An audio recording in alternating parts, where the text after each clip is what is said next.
Episode 202, 11 Ways to Prolong Your Life.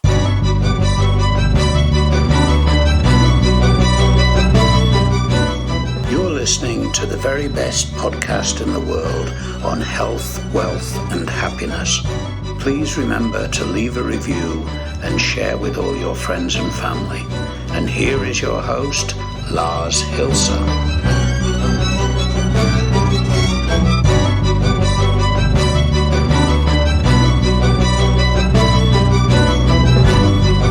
Here we are with episode 202 on Tuesday of the very best podcast in the world, your only source in the universe for a nicotine-laced voice and your only source in the universe for personal supremacy through health, wealth, and happiness. There we go. Now that we have that covered, 11 ways to prolong your life. I think you can't really go wrong with trying to extend your life as long as you don't have that influence the quality of your life negatively. And I think that's the number one thing we're going to be covering today in this episode, but not before we do our daily housekeeping routine. So views and blah, blah, blah, my own, yada, yada, yada. Sharing is caring. I'm going to bother you with this every single friggin' episode, whatever. In that, this is a humble request to share these episodes with someone beside yourself who can make good use of it. So, for example, if an episode is good for you, then share it with the world. If an episode is good for you and you know that your, second cousin or whatever, needs help or is thinking about, longevity and, how to improve their life to make it longer and, more qualitative, remember to share this episode with them directly as well through your favorite podcast app and or, through the website, theverybestpodcastintheworld.com, where you can go and under each and every episode and page on that website, there are a bunch of sharing buttons for not every conceivable, but pretty much any conceivable social network out there. Make sure to share that with them through that, or copy the link or whatever suits your fancy. So now that we have that covered, 11 ways to prolong your life. Yesterday's discussion, I think, should be, not discussion. I discussed with myself. With you, but you weren't actively participating. Yesterday I was talking about longevity in a way, and that everything above your 30th birthday was a bonus. Theorizing, or, factualizing actually, that the median age in the Roman Empire was 33 years old. And in the Middle Ages, it increased to 55. And even later, we're now in the 80s in Western countries. And I, started to question whether, later there would be enough quality of life to actually go on to expand it. Or is it just keeping people alive for the sake of keeping them alive? If they deteriorate with Alzheimer's and or Parkinson's or whatever, and some of them would actually like to go out, by themselves, they're not allowed to. And interesting things kind of came along through my head, and I made yesterday's episode. And then I said, what are we going to do Tuesday? And I said, well, let's see if we can't find scientifically proven facts that can extend your life. And there we go. I think I put together one or the other. I don't know if it's actually 11. Looking at them now, it looks like 10. Whatever. You get the point. So that's today's episode. And without further ado, let's get started. Number one that I figured out was to avoid overeating. And I think the reason is obvious. Gaining weight is not a good thing. It makes you feel, or it makes you less physically active. You have to counteract obesity. Well, not obesity, but overweight with more exercise. And, you can take all of that out of the equation by, just eating less and enjoying meals. I noticed this in the haute cuisine, as the French of us would say, if they were to listen to this podcast, because most of them pretend like they don't speak English. It's like the meals you get there, these multi-course meals, you look at them and you're like, wow, there's nothing on the plate. How am I supposed to, get my hunger away with that? I'm going to fill myself up. The thing is, though, if you stretch a meal over several courses, even small portions will suffice to take away your hunger. Beside the fact that you get all of these amazing experiences on your taste buds, which in combinations of things you wouldn't have deemed possible. And these cooks are artists. Well, are they artists or craftsmen? I don't know. I think a mix of both. Because, triggering your sense of taste happens so rarely with anything exotic. You can do so by filling up your meals with butter, or using sugar as a taste. What's the word I'm looking for? As a taste enhancer, maybe. I don't know if that's the correct word I'm looking for, but you get the point. In any case, it leads to a high calorie diet intake. Is that the right row of words? I don't know. Anyhow, and you overeat, and that in essence makes you feel less comfortable, because you're full, you're stuffed, and you can't carry on with your day. And in that sense, I was like, interesting. So avoid overeating. Number 2, eat more nuts. Don't go nuts, eat more nuts. Nuts carry tons and tons and tons of good stuff. And if you look at the diet of particularly Northern Europe during the winter, that's what people resorted to during the winter, because, you have to have your harvest in autumn or fall, whatever suits your fancy. And then you had to live off that until at least spring, if not summer, when the next batch of fruit and veggies and everything came about, seasonally orchestrated. And nuts were always an alternative to keep you,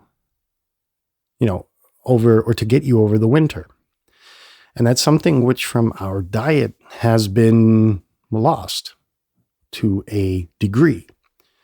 And, this goes to say that local diets are always going to be better than, getting your stuff from, getting your produce from foreign countries, which have no regional antibiotical components to it. I was always amazed that people are always insistent on buying honey locally, but there's actually something to it, because the plants that the bees pollinate, I think it is, actually take loads of environmental aspects into the honey, and conserve that therein. And that's, insanely interesting to consider that. And so local diet, eat more nuts. Another very interesting thing I came across, number 3, is to try turmeric. And I had that in pretty much every meal when I was in more Asian countries. And it's got a very interesting taste to it, but also it's got tons of benefits to it. So you may want to read into it. I'm not going to bore you to death with details. There's loads of literature about why turmeric is insanely beneficial. Amongst others, it allows you to absorb other vitamins and things you take as supplements in a higher quantity than you would without it. Very interesting stuff to investigate there. Well, we're almost at 10 minutes, so I'm going to hurry. Eat plenty of healthy plant foods. For me, when I'm left unattended, my cardiovascular disease risk increases significantly. When I cook for the family, usually there are loads of veggies involved, and you can make them taste much more interesting than you've got your imagination running wild now. Ooh, I don't want to eat broccoli, or I don't want to eat, what's another one, cauliflower, and all of those kind of things. But you can make them taste really, really, really good. And there are some who say that you can entirely replace meat. I'm not convinced yet, but perhaps I'll get there. But meat, nonetheless, is, still an important part of our diet, at least. Not in the quantities that I used to eat it, but it's going to be there, right? So stay physically active. I think that's a no-brainer, right? I've got my step counter going on all day long, and I hardly ever leave the house. But still, I manage to walk 4.5 kilometers per day just in the house, and going around the house, and keeping busy and stuff like that. And that's really interesting just as a baseline fitness level. But going above that, doing your exercises keeps you mobile. Doing yoga keeps you flexible. And while watching TV, there's nothing cooler than being on a spinning bike, and watching a war movie and being totally psyched and, kicking the shit out of your bike. Just a little piece of advice there. Moderate your alcohol intake. Yes, moderate. Do not leave it out entirely. Well, if you can, if you want, sure. But having a glass of red wine has proven to be very beneficial for your body. Again, do the research. There's tons of material out there.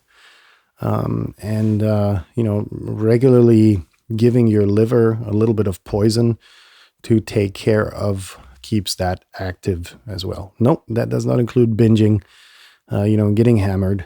That should be taken out of the equation. But, your occasional little shot of schnapps and a glass of red wine is not going to hurt you, anything but for the wine, at least. Prioritize your own happiness. That's the next factor, next point. And I think there's nothing more important in life than being happy. And there's so many of us who are not happy, which at least for 99% of the people living in the Western world, I cannot begin to understand. Right? There's a very insanely high percentage of us that have a roof over their head, have been through this a gazillion times. And in essence, what are you unhappy about? Honestly, hand on your heart, what is it that keeps you from being happy? You're healthy, roof over your head, food on the table. If you don't have good friends, that's on you. Mostly, always go, friendships go both ways, always. And so that's a very interesting thing to keep in mind, is to try and make yourself happy. And if your outside influences or circumstances prevent you from being happy, terminate those circumstances. It's that simple. And if you need to be all by yourself, there's ways to be happy all by yourself. Trust me, I've been there. Avoid chronic stress and anxiety.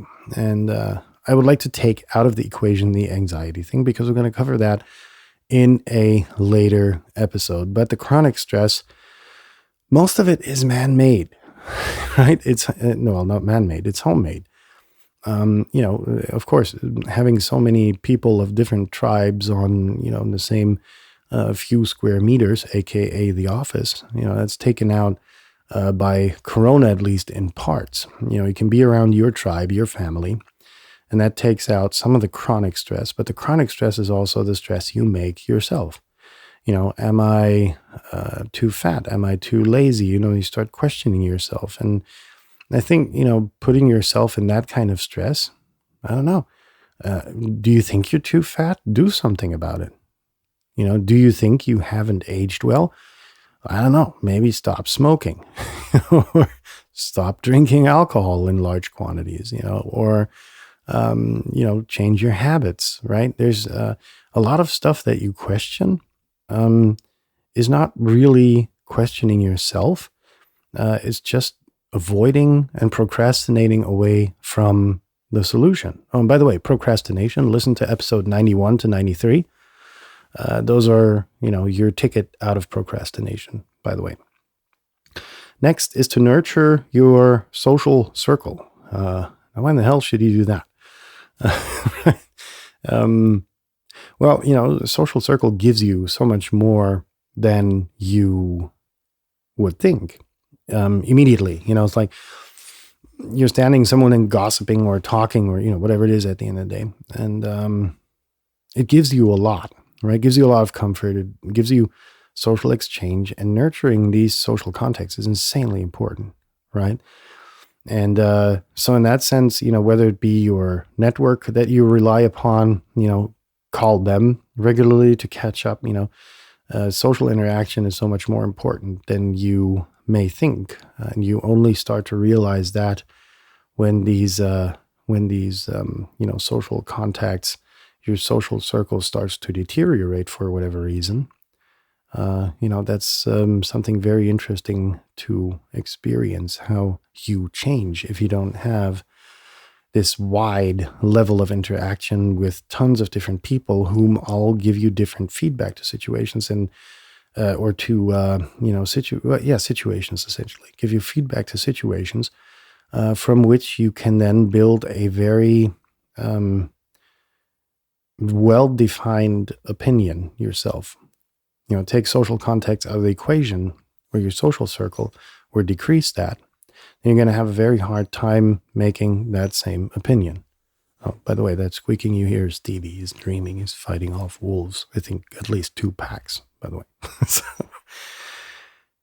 drink coffee or tea. Those are very, very, very good, despite the fact that, coffee has been demonized as this drink that takes liquid out of your system and blah, can't be counted as liquid intake, but that's all BS. If you look at the latest studies, coffee is so beneficial. There's a reason people discovered it hundreds, maybe even thousands of years ago, started cultivating it, started intaking it. It was a good part of their diet.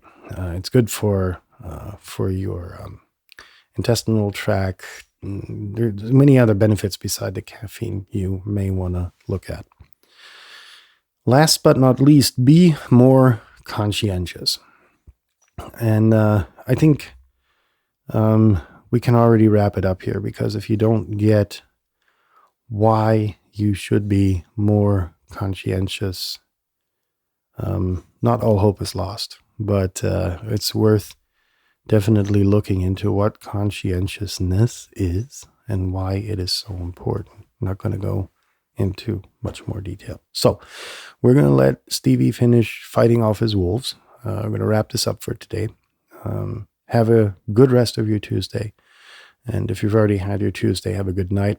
Tomorrow, we're going to talk about that information is neutral. It's just that we are idiots at analyzing it. Take care. Bye, folks. See you tomorrow.